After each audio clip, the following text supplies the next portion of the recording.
Hello, everyone. Hello, Fort Worth Opera family. Hello, Fort Worth Opera Instagram account. My name is Jennifer Rowley, and I am back again this week with another hashtag Insta interview for you. Today, I am going to have the wonderful and intelligent and amazing Melissa Wegner, who is the executive director of the Metropolitan Opera National Council Auditions with me. I'm just going to wait here for her to join in.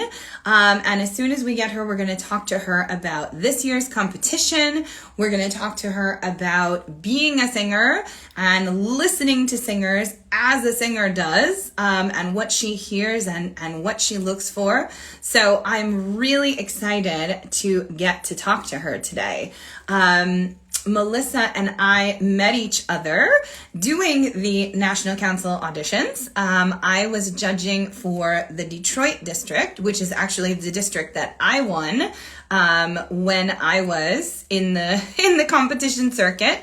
And they had me back a couple of years ago to judge that district. So I met Melissa during that competition. Oh, I see MONC Auditions has joined us. Hi, Melissa.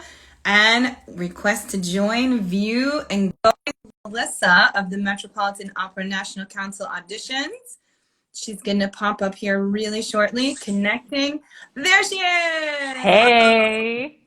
How are you? I'm good. How's everything? Oh, good, honey. Thank you so much for joining us today. I'm so happy to have you with us. Everyone is very excited about you. Oh, I'm excited to be here. I think this is a great idea that you've started this. Oh, thank you so much. Thank you. I'm just so looking forward to you sharing your expertise and helping with our virtual audition intensive. We last weekend had a big class on how to make your videos and how to get them together. We had David and Francisco Salazar from Opera Wire teach us about how to make those videos at home. And so I wanted to talk to you so much because your make it work moment, which really a make it work moment, and I am so ecstatic for you. Your idea and creativity has really inspired us. It has inspired the whole opera world, really, to bring some of these auditions and competitions online this season. And you are the reason that I wanted to do the virtual intensive. So thank you for your amazing make it work moment. Can you tell us, like, what was that process like? How did it come about that we're doing it? We're putting it online. So, well, first of all, thank you. I think that whenever we're confronted with something like this, a time like this, that it's, we have to kind of take a minute and process it, but then we have to get creative, right? And figure out how we're going to solve the problem. In this case, I felt very on the council auditions, also felt strongly that this year, maybe more than ever, young singers need to continue having access to prize money and opportunities.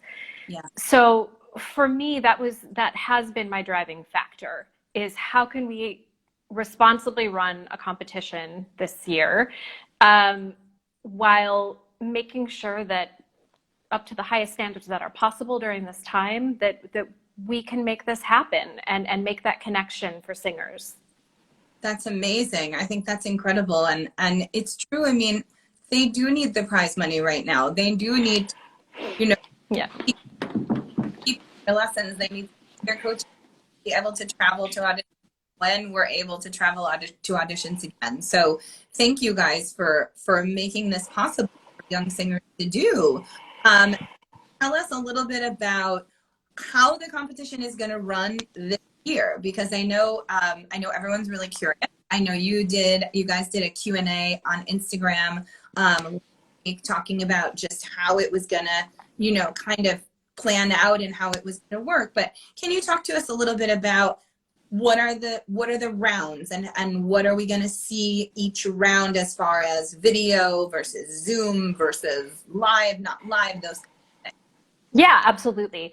And, just to start out, I feel like this is one of the most important things to talk about, is that, my my concern just as a professional in this industry is always having to do with equity and access and diversity. And I wanted to make sure that, you know, to the best of our ability in the midst of a global pandemic, how can we try and, you know, keep those at the forefront of our process? And it's really hard, you know, it's really hard to try and figure out and anticipate everyone's situation.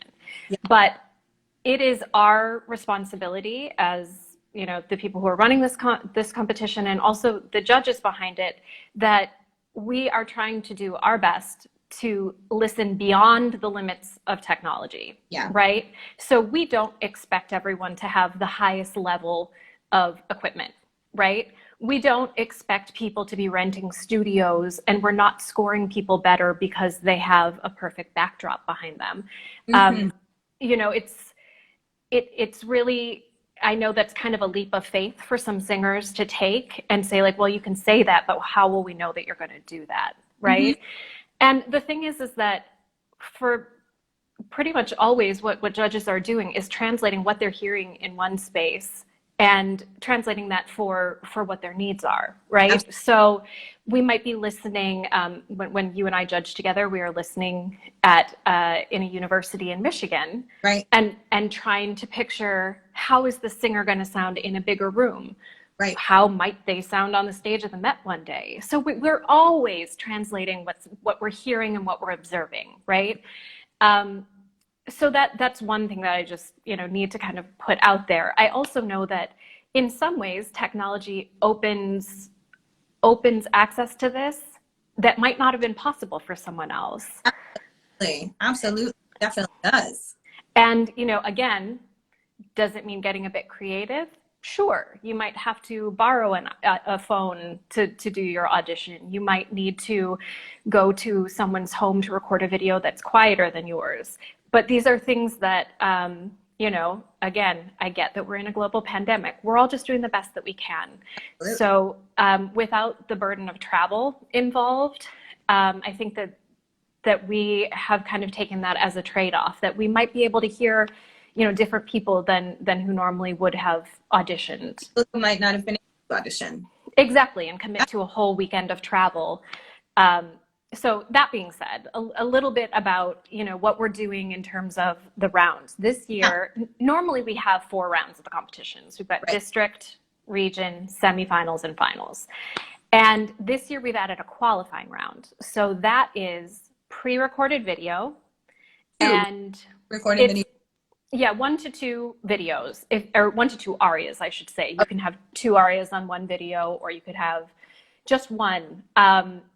Really, that's because I think some people start to agonize about, but which one is my absolute best? Yeah. So again, I want people to feel like if these 2 are both great, then send both. So those are pre-recorded. Again, I don't have any expectations that those are going to be super fancy in any way. If they are, great. I know that there's some, you know, summer programs that have been really counseling people through how to make these videos. Wonderful. What I'm listening for is who you are as a singer, musician, performer. So that's what I'm looking for in those qualifying videos. And our applications are opening up on Tuesday, which is September 1st. And so what's a little bit different this year is that the applications are going to be open just from September 1 till October 5. Okay. And so anyone who wants to audition for the whole season, we've got to get your application and that qualifying video during that time. And the application is pretty straightforward. Another interesting kind of thing that we're doing this year is on that application, if you would like to be considered for the Met's Lindemann Young Artist Development Program, you can actually just click a box and I will pass your materials on to my colleagues in the Lindemann area. That's great. And for those of you who, let's say you're not eligible to do National Council, if you go onto the Lindemann portion of the Met's website, there's some instructions there about how to submit your materials. Just the program by itself. Okay. Exactly. And part of that is because, you know, again, we're trying to to narrow down the amount of submissions and videos and things that everyone has to prepare. Right. So that's why we've partnered together in that way this year. But yeah, so we'll be going through the qualifying videos, and I'll be adjudicating that with my colleague Brady Walsh and other of our colleagues from the Met's artistic department. Great. And on October 12th, we will announce everyone who is moving forward to a district audition. Okay. And so then it starts to look a little bit more like our normal competition in some ways. Okay. Basically, the singers will, we're going to have a webinar with all of the singers who qualify. Great. So again, we can answer some questions. You can hear straight from me what we're looking for. And we can kind of walk you through what that process is going to be like. Awesome. And then we're going to open things up for singers to apply to the district and the district that they would like to sing in. Okay. This year, no travel is required. We've designed this so that we can be, as safe as possible for the singers, pianists, also our volunteers and audiences. It's amazing. It's a tough thing to try and figure out a plan, that works for everyone, but I believe so. Yeah, that's why we went with the live stream. So, singers will pay the application fee, which we'll do through the Met website, and that's actually how you reserve your spot in one of the districts. Okay. And what the application fee does is, I should say, part of what you get with an application fee is you have your spot reserved, you have the option of using a pianist that's already paid for. Fabulous. To record your background tracks. Fabulous. And also one feature of our auditions is that we provide feedback to singers, and we're continuing to do that this year. So I know application fees are sometimes kind of a hot button item, but that's what that equals out for us. That's fabulous. And you'll have pianists playing background tracks for people who need it. Exactly. So our plan is that 1 to 2 weeks before each district date, any singer who's going to use our official pianist in each district can schedule a session to talk through tempi, and then the pianist will record it and send that off to the singer. That's great. Fantastic. And then they'll use those background tracks on a live audition, a Zoom type of audition, or exactly a platform, or so we're still in talks with a few different places. One of the reasons why I've kind of delayed announcing what platform we're going to use is that the technology is changing so fast. Yes. Mm-hmm. And we're just trying to find the solution that's going to be the most user-friendly. Okay. And also knowing that singers could be submitting these on laptops, iPhones, iPads, Android, PCs. And so trying to find the right thing that's compatible and everything is also one of our priorities. Right. So we're still narrowing down exactly which platform we'll use, but we plan to have a live stream format so that it runs kind of like a regular audition day. So the judges there'll be 3 judges in a virtual room, and the singers will come in and out of the room all day, get to start with, they choose their first aria and announce themselves. We will be asking singers to tell us what tech they're using. Right. So that we have a sense of, is this person using $1,000 microphone? Is this person using a USB microphone plugged into, a phone? Just because I think, again, the more information we have, I think that's going to be helpful to the judges. I'm writing that down because that's fantastic that you guys are asking that. We are doing all next month, every Saturday. We are doing exactly what you're doing to get them to the practice of doing it. We're having a panel, it's a Zoom. So, the panel will be there and the singers will wait in the waiting room. We'll let them in and we'll leave. They'll sing one piece and then we'll ask them for a second piece. But I think that's a great idea. And I'm writing it down so I can also ask them that. What check? Because I think that levels the playing field, right? If someone did, purchase a very expensive microphone, obviously the sound quality is going to be much better than someone who's just using their iPhone. But you can still hear a ton on an iPhone. So absolutely, it's fantastic. know that. That's really, Melissa, that's awesome. Yeah, I think it's going to be helpful. And, you know, I think all of my colleagues, first of all, people have already been using video as an audition tool for over a decade, you know, Yeah. just even to get an audition into certain undergrads, Yeah. you've needed to submit pre-screening videos. So we do all have to remember that this isn't new, using video as an audition process. But what we have the opportunity to do right now is to really set some great standards so that singers feel prepared and confident to meet those expectations, and that also that singers understand what the judges are looking for in this medium. I love it. I think that's fantastic. So then the regional level audition for your winners of your districts will be another live stream via Zoom or some platform, just like the district auditions then. Exactly. Okay, great. And then hopefully we're having semifinals and finals in New York, we hope. Fingers crossed, yours and mine. And everything crossing. That's it. I mean, I've been coming up with a bunch of different contingency plans. And I just really believe in this circumstance that we could come up with plan A, B, C, D, E.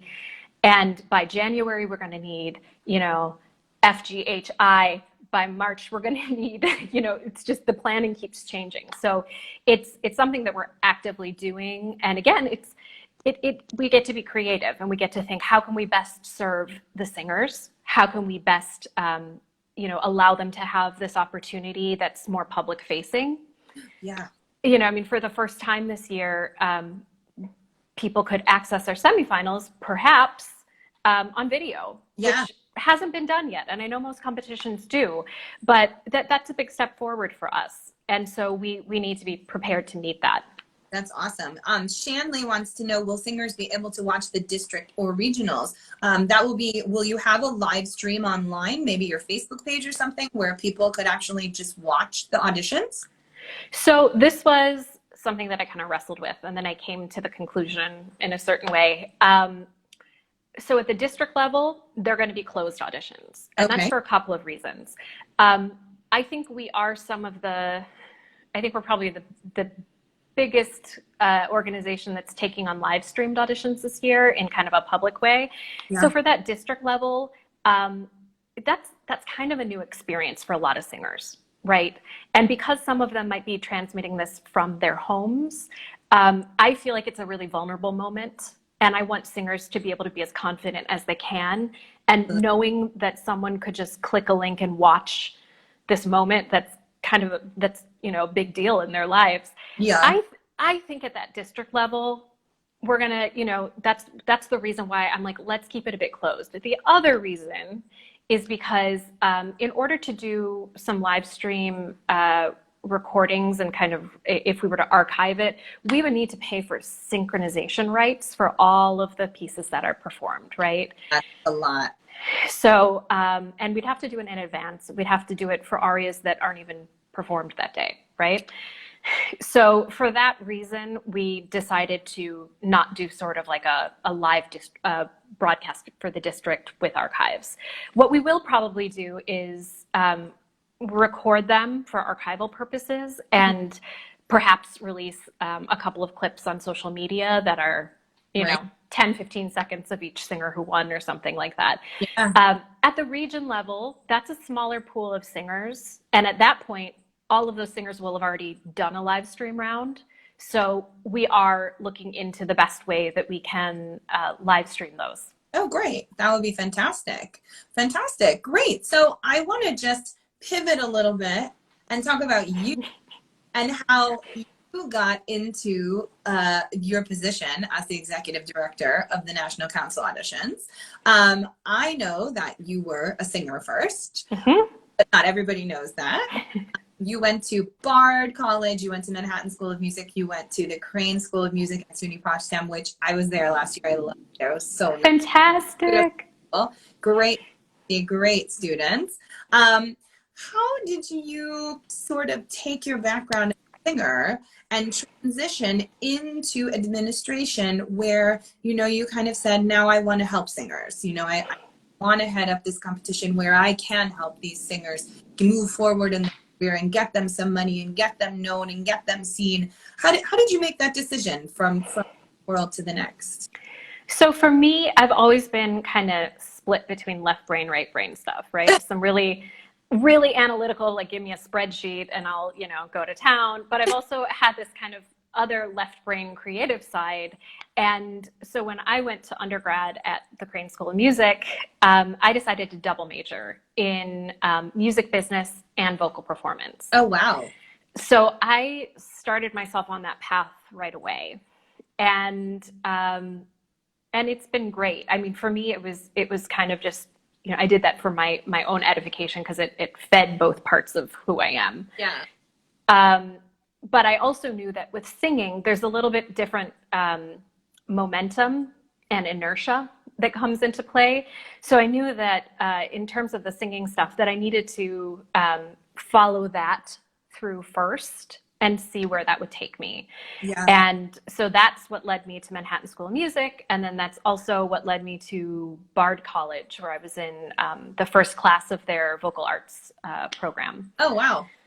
Yeah. And so, throughout the whole thing, I kept finding myself in leadership positions. It's one of those, things where I just kept doing that. And then I decided not to fight it. That's kind of like my natural, that's who I am.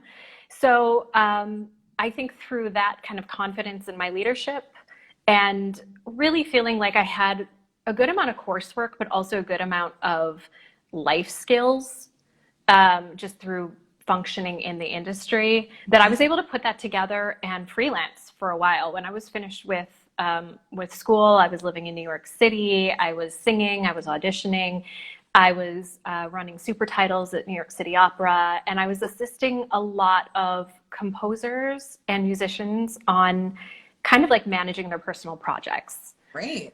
And so that stuff, and I had a church job, and I know the hustle. I know that life. I love it.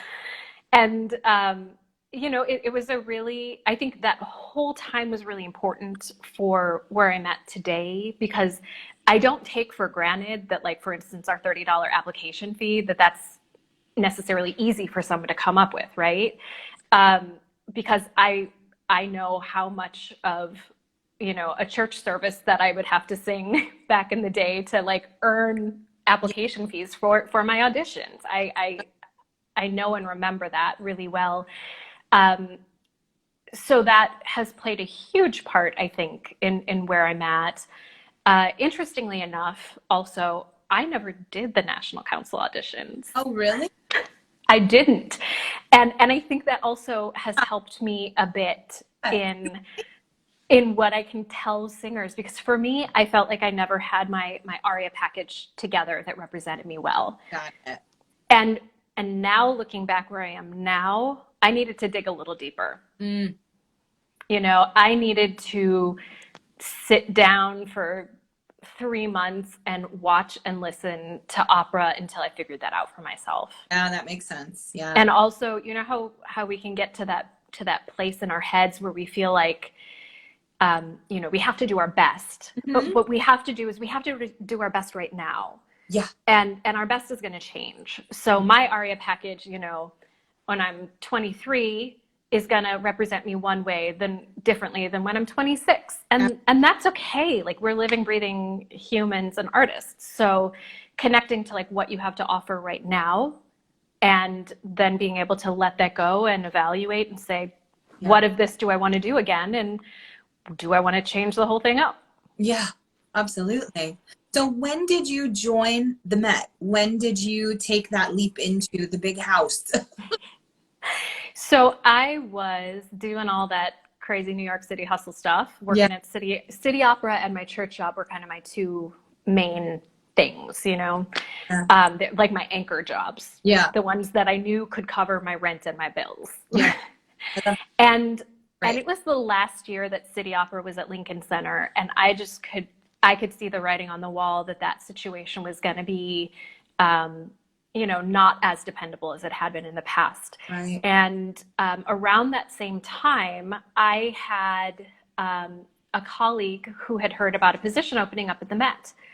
And I had only met Gaylitha Nichols one time. She came to do a class with us at Bard, actually. Mm-hmm. And I, like I said, I'd never gone through the auditions. I knew about them, but I did a little research, and I was just like, yeah, this could be the right thing for me. And I went in, had one conversation with Gaylitha, and I just kind of knew, in that moment, I was like, this is a really special job. I would be really lucky to be able to do this. Yeah. And work at the Met and learn from Gaylitha. Yes. And be surrounded by colleagues and also volunteers who give of their time and their money to support young singers. Yes. So it's really just been an incredible opportunity for me. And again, I get to kind of use all of that artistic stuff that I learned, and then I also get to use all of the really hyper analytical stuff too. So it's worked well. How do you use the artistic side? How does it change having been a singer, having gone through so much education, having sung in New York City, having run super titles, having watched so much opera?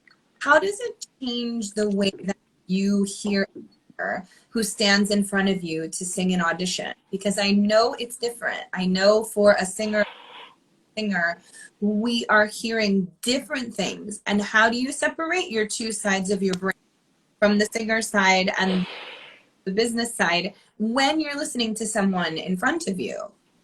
Well, I think the important thing is to not keep them apart. I think the important thing is to let them inform each other. And so I think part of what helps me from the singer background is I think I come from a place of empathy. First of all, when I'm listening to singers, and I try not to dismiss something as though the singer is a product or a commodity.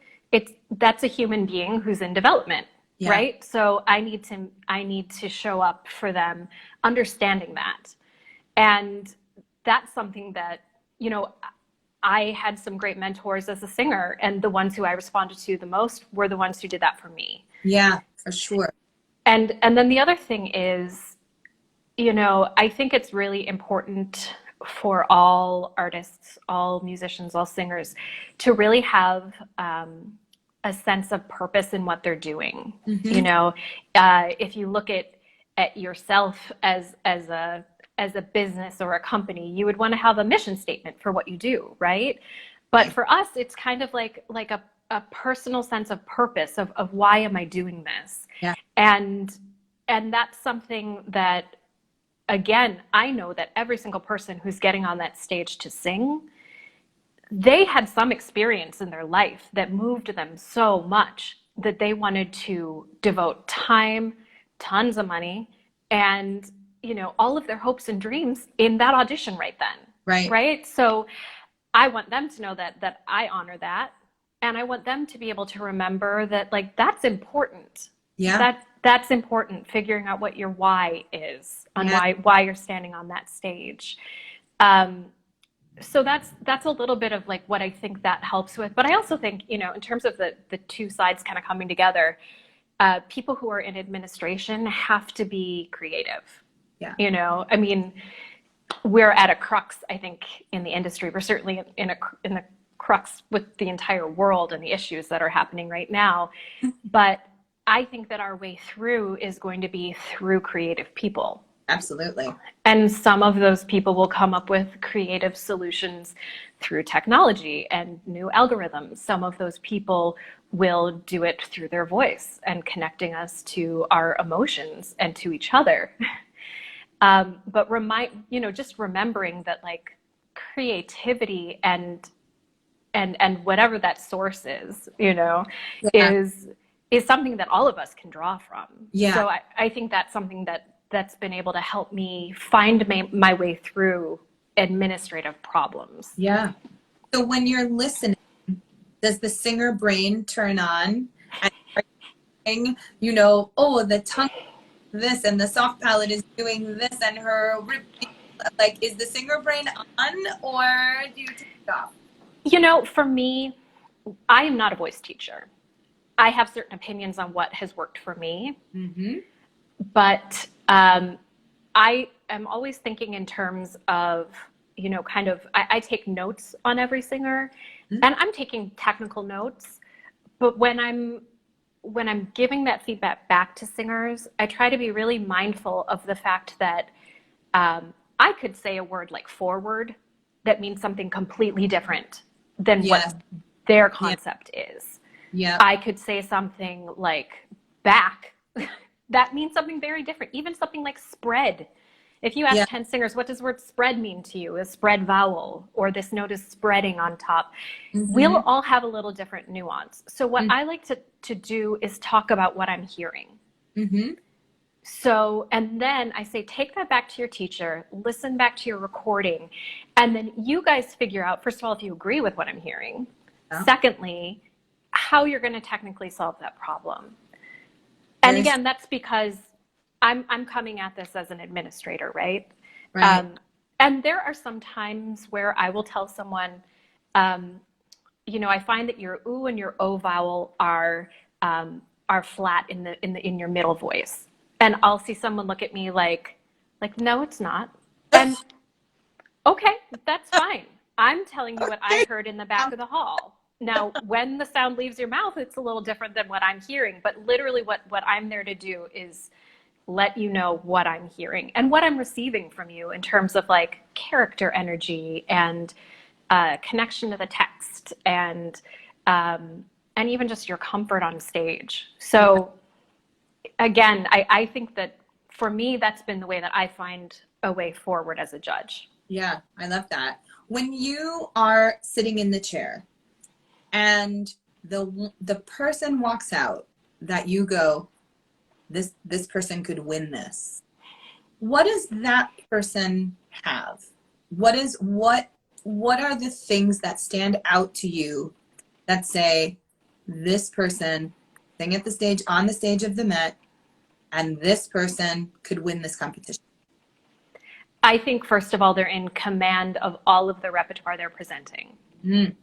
So there is that sense that we could ask for any of the arias on their list and that they would feel good about them. Right.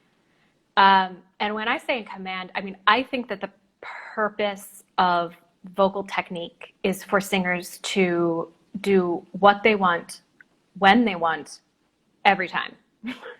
Consistency. Exactly. And so that's a kind of a thing where if I'm hearing someone who's in a technically good place at 23, that's a little different than if they're at a technically great place at 29, right? Because it's the years of study, it's the level of experience. Right. But knowing that someone is able to, at the best of their ability at that time, feel their way through that repertoire, that's a huge thing, because it's a huge thing for their confidence level as well. The other thing is, and it might sound a little esoteric, but really great auditioners are able to change the room. They're able to change, the temperature of the room. They're able to transport you out of a seat and into the world that maybe they've created.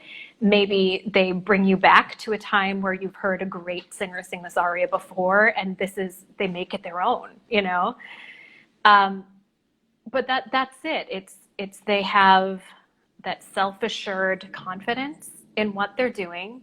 And again, that like ability to trust their preparation. And that they're enough in what they're doing that day. That's amazing advice. Trust your preparation, because if you've done the work, you're ready.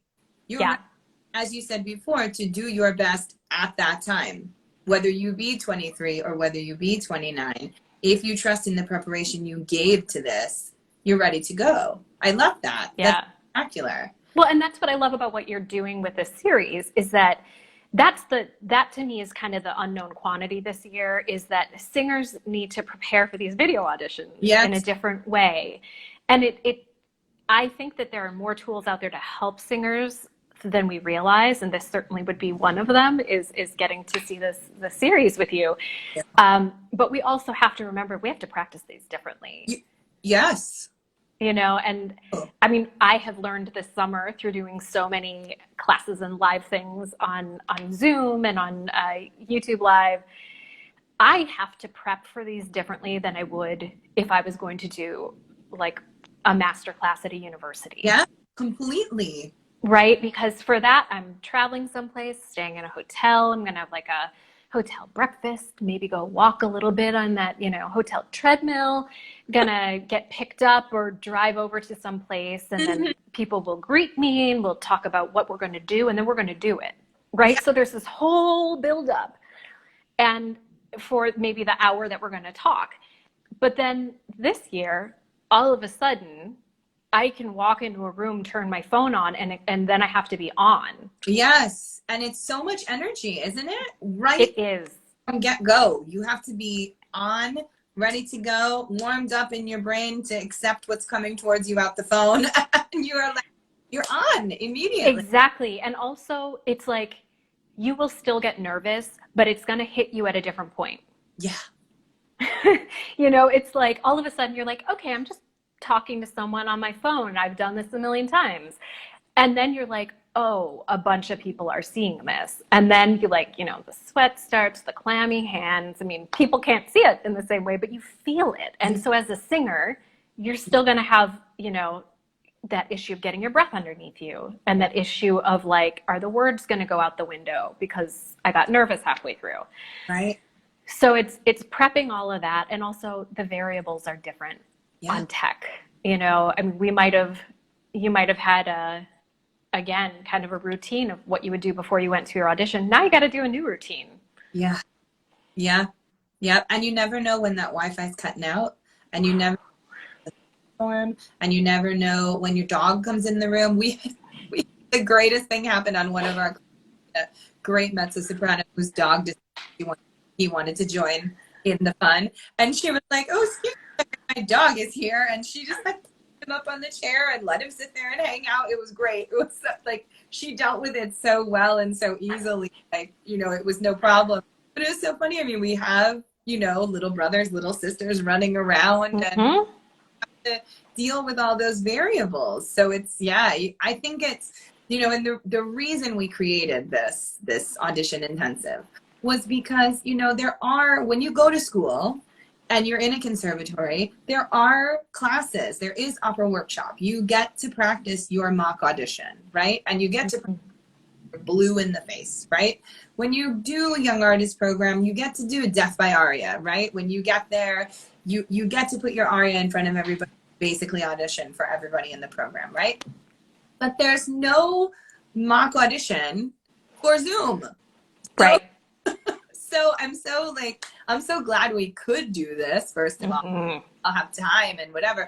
But I'm also glad that we've had so many guests like you that have given us so much information that we could just sort of regurgitate it back out to the young singers who are watching, and we could provide them with something that that can help, and I know you want to help. I know everybody, I know Fort Worth wants to help. I know we want to help. And I think that's amazing. I think the care for young singers is just amazing.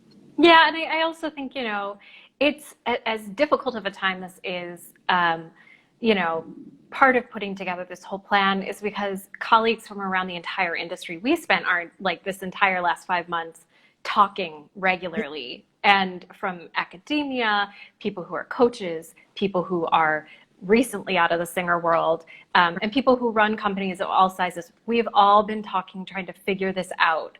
So right. It's not one person like making a decision in a vacuum. We understand like this has huge effects. So, I don't know that there's any way to perfectly move through this new world, but I think we gotta give it our best shot. And I think it's great that so many companies are being creative. And I think you and the Metropolitan Opera National Council Auditions, you have created a template. You have created a possibility for competitions going forward, for those wonderful competitions in New York City that support so many singers, that supported me, the Sullivan Foundation, Opera Index, Gerda Listener, Puccini Foundation, all these amazing competitions. I hope that they take the template that you've made and that they also say, you know what, we want to help singers too. We want to continue to help singers because we know this is a hard time, and that they also do the same for their competitions and their auditions. I hope that as much as you have inspired me, I hope that you inspire the other competitions and panels that have the money to give to young singers, and we can get it, you know, and we can get these kids singing again, because That's it. need, right? So what advice can you give? I mean, we've got, so I see some young singers down here in the chat that join us on Zoom classes and stuff every week, which is awesome. What advice can you give to the young singers that may want to audition for the National Council auditions, just in general? It doesn't have to be, you know, this year or the Zoom medium or any of the online stuff. Just in general, if you could give them your best piece of advice, what would it be? Sure. I think, you know, we get a lot of questions of like, when am I ready to do the auditions? Yeah. I don't think it should ever be someone's like first audition ever, right? There are great opportunities with Nats. There are usually other local competitions that people can do just to get started in this. Yeah. So it should be something that where you have done a few auditions and you kind of have, again, like that rhythm of how you're going to do this under your belt. Yeah. Also, be in a place where you're ready to accept feedback. You know, we don't require singers to go to the feedback sessions, but it is really helpful. It can be. But you also have to understand how to filter feedback and how to be strong in kind of what your own ideas are and what your own thoughts are on your singing, so that you can balance out other people's opinions. Absolutely. And then I think you also, you know, you have to want to be there. Yeah. That's one of those things is I think sometimes people feel like, okay, well, I guess this is the next step and I should really do this. Another thing that always stands out to judges is people who seem to really love singing. So anytime that someone just seems to be like in their element and just enjoying the fact that they know they're going to nail that high C, you know, that's part of it. And I know that, of course, nerves happen and we're all at a process, and you only get better at auditioning by doing more auditioning. So I understand that it's a spectrum, but I think that when singers have kind of a foothold in those areas, that it's really helpful. I want to just add to that. I think that the being able to accept feedback, this is the place to accept feedback. The National Council auditions, your judges are the best. You know, you have voice teachers, you have top level singers, you have managers, you have stage directors, you have conductors. I mean, they really run the gamut with the expertise that they're able to give. And then we have people like you who, you know, you're seeing from the administrative side of the table who could actually step on the Met stage. It is very important that you accept feedback from these people. It is so, because there's so much to learn. And, you know, I always reference Renee Fleming's book, her a couple of years ago, where she says, you're never done learning. There's always something that you're going to be working on. And I think she was in her 40s when she wrote it. And she even said, you know, I'm in my 40s and I still work on technique every day. Because you're never done learning. And my first Met competition it was the first one? I think it was the first one in Detroit where I did it first. Stephen Lord was one of the judges. And Stephen Lord said to me, Jennifer, this is not your voice type. And you need to consider going into a bit bigger repertoire, because we behind the table are hearing you, you know, it as a bigger voice. And of course I was like, no, I'm a coloratura. He said to me, listen, you know, I'm just one opinion. And he said, if you hear the same feedback from 3 people that don't know each other, they don't talk to each other, whatever, then you have to consider said feedback. And after he said that to me about the voice type thing, I got 2 other people who said, not in the same room, just like maybe a week or so later. And then I was like, it's a good thing I sat on that feedback session. You know, that's it. Take it. But it's a really, I mean, it's an amazing place to get feedback. And I hope that, you know, people who do the competition understand that you really should sit there and you need to take that in, even if it isn't 100% you're the best thing that ever lived in life. That, you know, we don't need to hear that when you get feedback. What we need to hear is, how can I improve so that next year I can come back and really kick butt, you know? And I think that's really important. And I will add that starting last year and definitely continuing this year, we have, I've charged the judges with some very specific feedback guidelines so that we make sure that we are always respecting race and ethnicity, gender, LGBTQ status, and also body identity. And by that, I mean, it is a rule now in our competition that singers should not be getting feedback to lose or gain weight. And singers should be able to feel that they can get that feedback that they need for their professional betterment that does not have to do with judgment about their physical identity. Amazing. And I'm very specific about how I lay this out. It's very important to me, again, coming back to like history as a singer. I know that I probably threw out some really good technical feedback because someone maybe also told me in the same sentence, like, well, you know, 20 pounds would also help. And then you just kind of go to a place where you're just like, okay, what? Now what do I do? Yeah. Now I'm so right.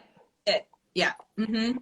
And I've worked with some singers and professionals to put this together. I've worked with our Met's HR policy or HR department to do this, and the Met is firmly standing behind the guidelines that we've come out because to me, this is a major, major, major priority. If we want singers that are between the age of 20 to 30 to participate in our auditions, then we have to respect them in the way that we meet them at every phase of this.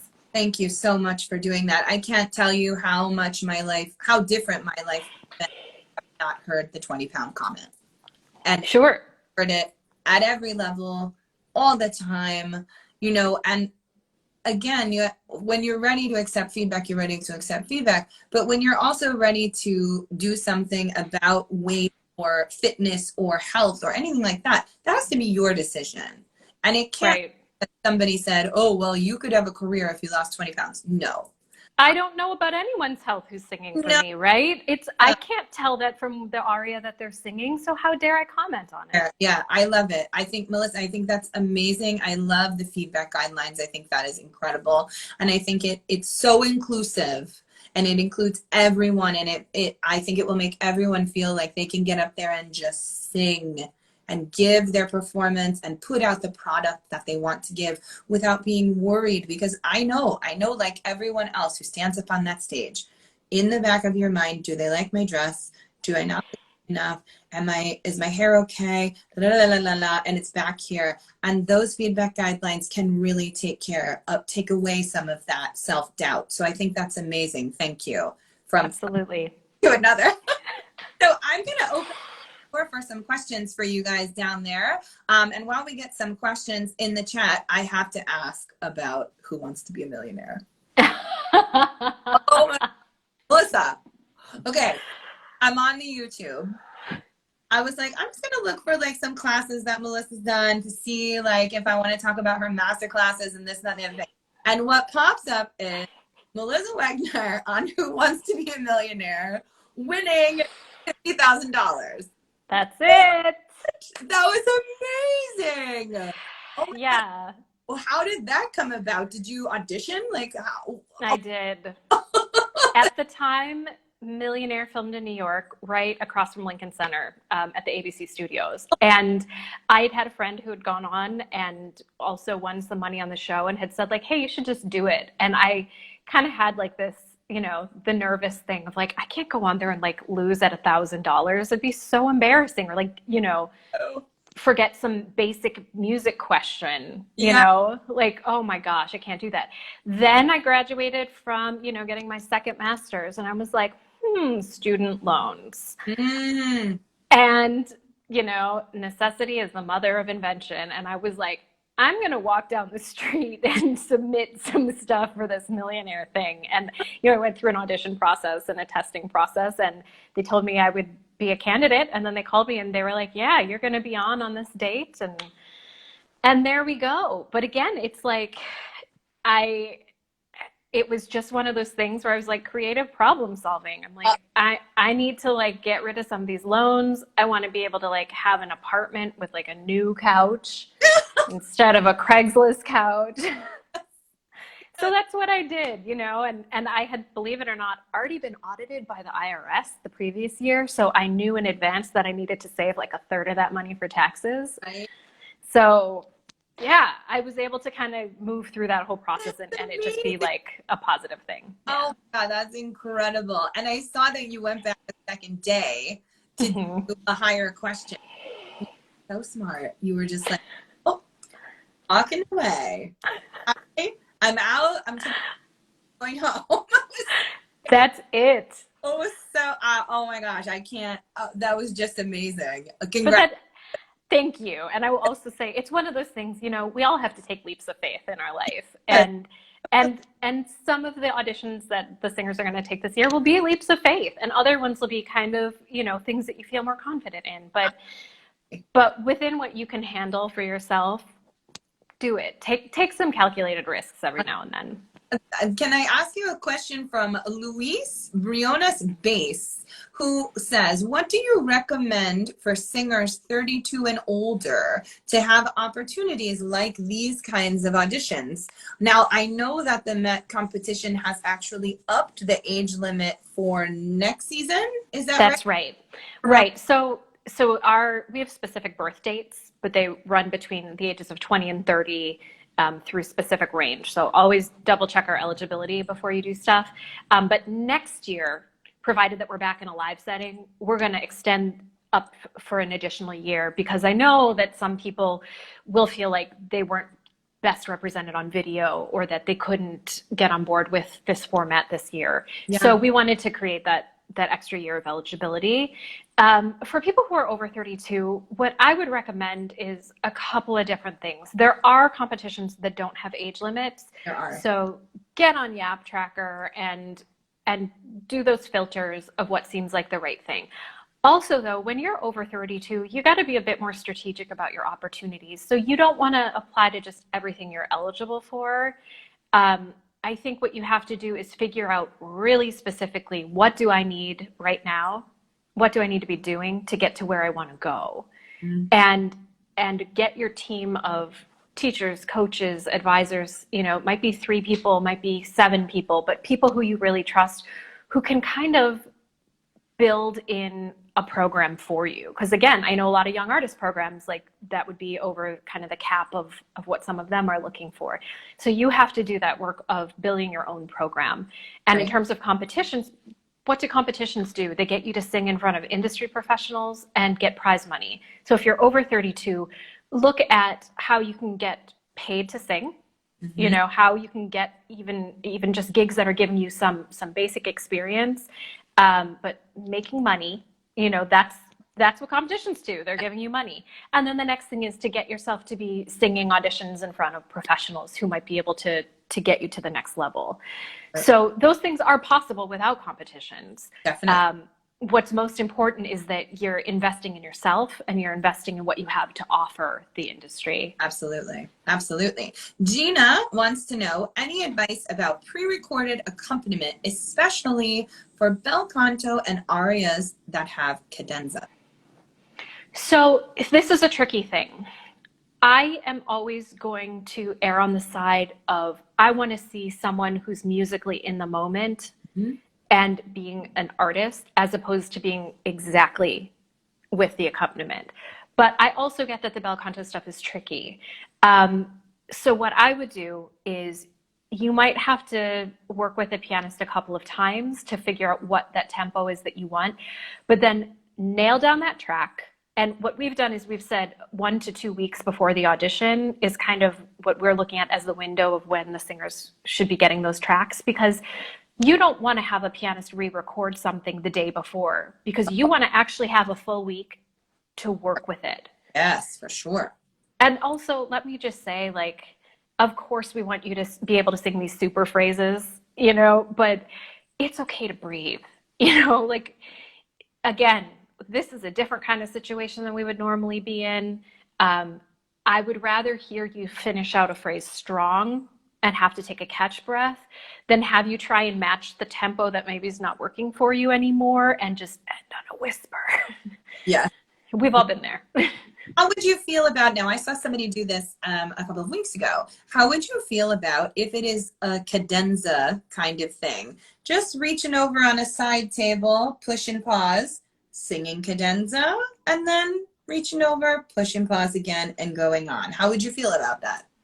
I think that if a singer has practiced in that way and they can navigate that, fine. I think for some singers that would make them way too nervous in the moment. So again, it all comes down to practice. What's your practice style? I mean, I keep thinking back to the Mets at-home gala and Lizette Oropeza just like killing it. Yes, killing. You know, it's like walking on a tightrope without a net, you know, but she was so well practiced in what she wanted to do. Yeah. That it all lined up so well. I mean, the other thing is that that I do think repertoire is something to talk about this year. Oh. If you as an individual singer feel like you have an issue with keeping internal time, then maybe this is not the year that you offer 4 arias with long cadenzas. For sure. Right. And the other, with the limits of technology, the other thing is that we kind of fill in the gaps. You know, if you cut out a little bit with what you're saying, I can figure out through the context of the sentence what maybe that word was. Same thing happens with singing. Yeah. You know, if we hear someone sing, "Oh mio no caro," we know what it was. Yeah. But if all of the things that you're singing are, if they're all things that are really like just offbeat repertoire, yeah, it's harder for our ears to fill in those gaps. Yeah. So I would say, do think about having some of the more standard repertoire. And I love new repertoire. Do not get me wrong. Like, please, if that's your jam, offer it. Yeah. Just be aware that, like, instead of having maybe all 4 arias that are the ones that are lesser known. Yeah. Maybe swap 1 or 2 in that are a bit more of the standards. Yeah, that's great advice. Look who's joined us, the queen herself, Lisa Oropeza down there. Oh. Convo. Highly said, honey, go to bed. It's probably late over there. Our fabulous National Council advisor, and yes. she's an inspiration to us all. And the way she's been able to navigate technology through all of this is amazing. And Lisa, thank you for keeping us up to date on everything that's happening in Europe on your Instagram account, because I have loved so much following the Traviata in Madrid and all of the travel. You're helping us so much over here. So thank you, honey. Have a wonderful show in Vienna. You're going to crush it. Melissa, this awesome chat. Thank you so much. Instagram's going to kick us off in 1 minute. I'm getting a timer up there that says, no, we're not anymore. But I just wanted to say thank you so much for being with us, for being part of our virtual audition intensive with Fort Worth Opera. We appreciate you so much. I appreciate all you're doing to inspire young singers and really the opera world itself right now with what you've done with the Metropolitan Opera National Council auditions. So thank you for all that you have done. Really, genuinely, a huge, huge thank you. Thank you. And I will say, all the singers who've watched this, spread the word that, like, all of this info you're hearing, pay it forward. Tell people who didn't catch this, and, you know, fill them in that, like, you can do this year and you can feel really good about it. And we're only going to get better by sharing what we know. So thank you for this opportunity. Ooh, and we're going to have this up on Fort Worth Opera's Instagram account. So anyone who wants to watch it back can watch it back. Tell your friends. This weekend, we're going to have with us Lauren Meeker from Opera San Antonio, who is going to talk to us about the presentation of your audition arias on video, on Zoom, with what she calls her 3 points of focus. We have 5 young singers who are going to do amazing. We're going to talk about acting. We're going to talk about presentation. And we're going to talk about how to make those auditions really specific with Lauren's 3 points of focus. So if you guys haven't requested the Zoom link for that, email masterclass@fwopera.org to request your spot to audit and observe. And we will see you at 2 p.m. Eastern, either on Zoom or on Facebook. Thank you so much, Melissa. See you soon, honey. Bye. Thank Bye, you.